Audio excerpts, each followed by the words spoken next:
Pria itu memegang granat, lalu melemparnya ke arah pria itu. Dia tidak takut sama sekali. Orang ini bernama Adam. Dia memiliki kulit paling keras di dunia. Bahkan peluru tidak mempan padanya. Tidak hanya itu, dia memiliki kekuatan fisik yang luar biasa. Dia bisa membengkokkan senjata dengan mudah, lalu mencekiknya. Tetapi di mana Adam mendapatkan kekuatan ini? Beberapa waktu yang lalu, dia dikirim ke penjara. Sipir di sana memukulnya menggunakan tongkat. Tapi Adam tidak takut mati. Dia menentangnya terus-menerus. Tidak lama kemudian, Adam mempelajari cara bertarung. Dia dipukuli sampai sekarat. Namun dokter berpikir kenapa dia tidak mati. Jadi dokter akan bereksperimen dengan tubuhnya. Tetapi sekarang kepala sipir datang lagi. Dia memiliki niat buruk pada Adam. Pertama, sesuaikan suhu zat cairan di dalam mesin hingga level tertinggi. Dia ingin mengambil kesempatan ini untuk mengalahkan Adam. Tiba-tiba sesuatu yang tidak terduga terjadi. Kepala penjara dan dokter membuat laboratoriumnya rusak parah. Tetapi Adam hidup kembali. Pada saat ini luka pada tubuhnya sembuh total. Apalagi dia juga menyadari kekuatan yang kuat mengalir di tubuhnya. Lalu dia memukul dindingnya. Tangannya tidak terluka. Kemudian Adam terus memukul dinding yang tebal itu. Lalu melarikan diri dari penjara. Agar identitasnya tidak diketahui, dia mencukur rambut dan jenggotnya. Kemudian bekerja di toko cukur rambut milik sahabatnya. Suatu malam ada perampok yang masuk ke sebuah restoran. Mereka meminta biaya keamanan. Mereka adalah orang Cina. Adam kebetulan lewat ke restoran itu. Lalu memberitahu mereka untuk segera pergi. Namun bandit itu marah mendengarnya. Adam ingin mengintimidasi para penjahat. Lalu Adam hanya mengatakan beberapa patah kata. Jika tidak pergi, aku akan membunuh kalian. Setelah selesai berbicara, bandit itu hendak memukulnya dengan tongkat. Kemudian Adam mengangkat tangannya, dan membantingnya dengan keras ke dinding. Orang botak itu juga tidak takut mati. Tanpa mengucapkan sepatah kata pun, dia mengayunkan tinjunya ke arah Adam. Namun pergelangan tangannya langsung patah. Orang itu merasa sangat kesakitan. Kemudian dia dilempar oleh Adam keluar. Setelah melihat itu dia langsung mengambilnya senjata. Lalu suara tembakan bergema. Adam langsung menyingkirkan orang itu. Dan dia masih memegang peluru di tangannya. Apakah kamu ingin mencobanya? Tidak, aku tidak tahu siapa mereka. Tapi Adam masih belum tahu sekarang. Seharusnya dia tidak melakukannya. Kemudian dia diketahui oleh lawan. Mereka ingin balas dendam. Saat itu Adam melepas pintu mobil. Kemudian memasuki wilayah dari gangster terbesar di negeri itu. Dia ingin menghancurkan orang-orang ini.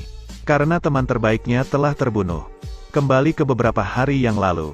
Beberapa orang masuk ke tempat dia bekerja. Bosnya berkulit hitam. Dia sudah seperti ular berbisa. Tapi beberapa buahnya melakukan kekerasan untuk memungut biaya keamanan. Pemilik restoran adalah bawahannya. Dia mencukur jenggotnya dan melihat perubahan Adam. Setelah semuanya selesai, dia bergegas pergi dari sini. Tapi tidak disangka, Adam memanggilnya kembali, karena dia belum selesai bercukur dan membayar. Bawahannya langsung menghina, lalu membuang uangnya ke lantai. Ini juga berarti Adam sudah terlibat dalam masalah ini. Pada malam itu, preman bersenjata menembak toko cukur rambut itu. Meskipun dia sudah menggunakan tubuhnya untuk melindungi anak-anak, tapi sahabatnya terkena tembakan. Saat ini Adam tidak berani bertindak. Hanya bisa berpura-pura mati. Preman itu terus menembak mereka. Dalam 5 menit mereka mengambil ransel dan pergi.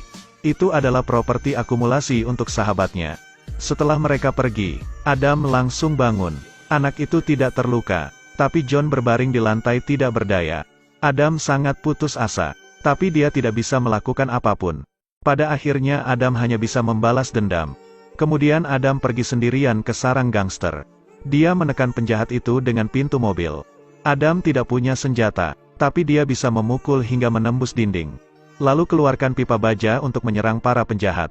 Dia ingin segera mengakhiri pertempuran ini. Adam mengangkat sofa dan dilemparkan secara horizontal. Dia telah menyingkirkan sebagian besar dari para gangster. Sekarang Adam ditembaki dengan senjata berat.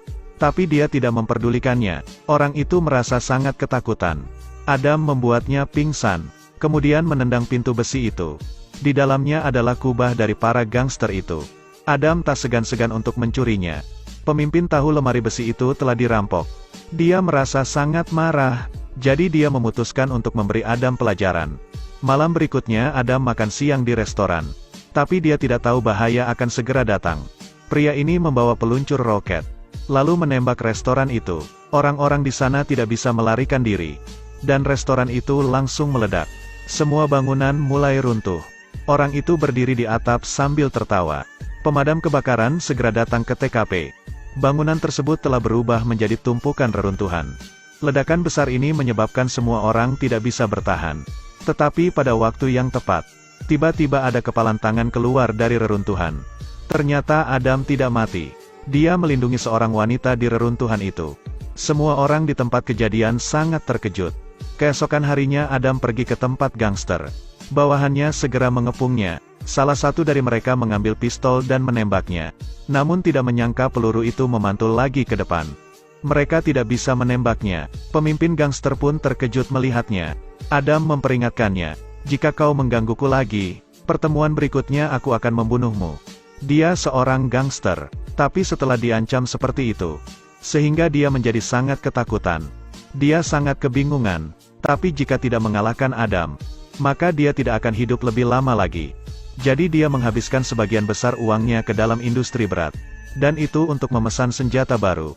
Jenis peluru yang digunakan terbuat oleh logam dari luar angkasa, sehingga bisa menembak menembus apapun di bumi.